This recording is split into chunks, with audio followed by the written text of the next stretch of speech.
আমাকে ফাঁসানো হয়েছে, আমাকে ফাঁসিয়ে আমার সাথে বিয়ের আগে জোরপূর্বক শারীরিক সম্পর্ক করে আমার সাথে 10টা মাস সংসার করে আমার টাকা পয়সা সবকিছু নিয়ে তারপর সে চলে গিয়েছে।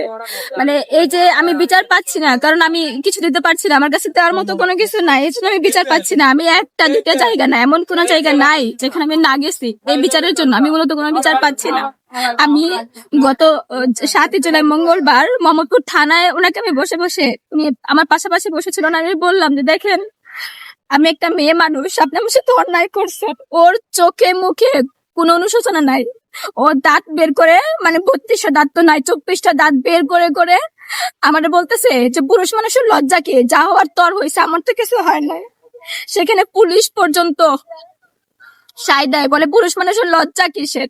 মানে আজকে আমি নারী বলে কি যত লজ্জা আমার, আমাদের সে ফাঁসাইছে, আমি বিশ্বাস করছি। বিশ্বাস করা যদি অন্যায় হয়ে থাকে তাহলে আমারে ধরে জেলে দিয়ে দিক বা আমারে ধরে দিক, আমি তো বিশ্বাস করছি। পুলিশ পর্যন্ত একটা সাপোর্ট নিচ্ছে, আপনি কেন বিশ্বাস করলেন? বিশ্বাস করাটা কি অন্যায়? আমি কি বিশ্বাস করতে পারি না? এই বিয়ের আগে ফিজিক্যালি যায়নি, আমার সাথে জোরপূর্বক আমার সাথে শারীরিক সম্পর্ক করছে, আমার বাসায় ঢুকে পড়ছে, আমাকে কোনো ইনফরমেশন দেয় না। কতবার এভাবে করছে শারীরিক সম্পর্ক? একদিন। পরবর্তীতে কি হলো? পরবর্তীতে আমি একটা মামলা দায়ের করেছি, আমি আর সম্পর্ক রাখতে চাই না ওনার সাথে, কারণ যেহেতু আমরা বিয়ে করবো, ভালোবাসার সম্পর্ক, তাহলে কেন আমার সাথে এই কাজ করবে। পরবর্তীতে হচ্ছে আমি একটা মামলা দায়ের করে, উনি গরিব ভেবে আজকে আমি সাহায্য করলাম, উল্টা ও এই কথাটা চেঞ্জ করে বলতেছে, ওনাকে আমার থ্রেট দিছে যে আমি যদি মামলায় আটকে থাকি তাহলে তোরে মেরে ফেলবো। ও এখন উল্টাই কথা বলতেছে। এখন আমি নিজের দুঃখে ক্ষোভে মরে যাচ্ছি। আমি গরিব ভেবে সাহায্য করতে গেলাম কেন? আমি কেন মায়া করলাম, কেন বিশ্বাস করলাম? উদ্দেশ্য ছিল আমার সাথে শারীরিক সম্পর্ক কন্টিনিউসলি চালিয়ে যাওয়া, আর হচ্ছে আমার কাছ থেকে টাকা পয়সা নেওয়া। এটাই হচ্ছে তার উদ্দেশ্য ছিল। সে তার ফ্রেন্ড সার্কেলটা সবাই বলে থাকলে কি বিয়ে করতে হয়, কোথায় লেখা আছে থাকলে বিয়ে করতে হবে। ওনার অভ্যাসই হচ্ছে মানে মেয়েদেরকে সাথে শারীরিক সম্পর্ক করে করে বেড়ানো এবং মেয়েদের কাছ থেকে টাকা হাতিয়ে নেওয়া। এটা ওনার নেশা এবং পেশা বলতে পারেন। মানে উনার মেয়ে হলেই হলো, টাকা হলেই হলো, আর কিছু ওনার চাই না।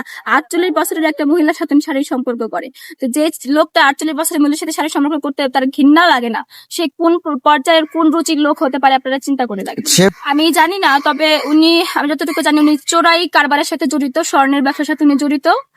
উনি আর কি টাকা পয়সা আছে, গেটআপ দেখলে মনে হয় যে টাকা পয়সা আছে।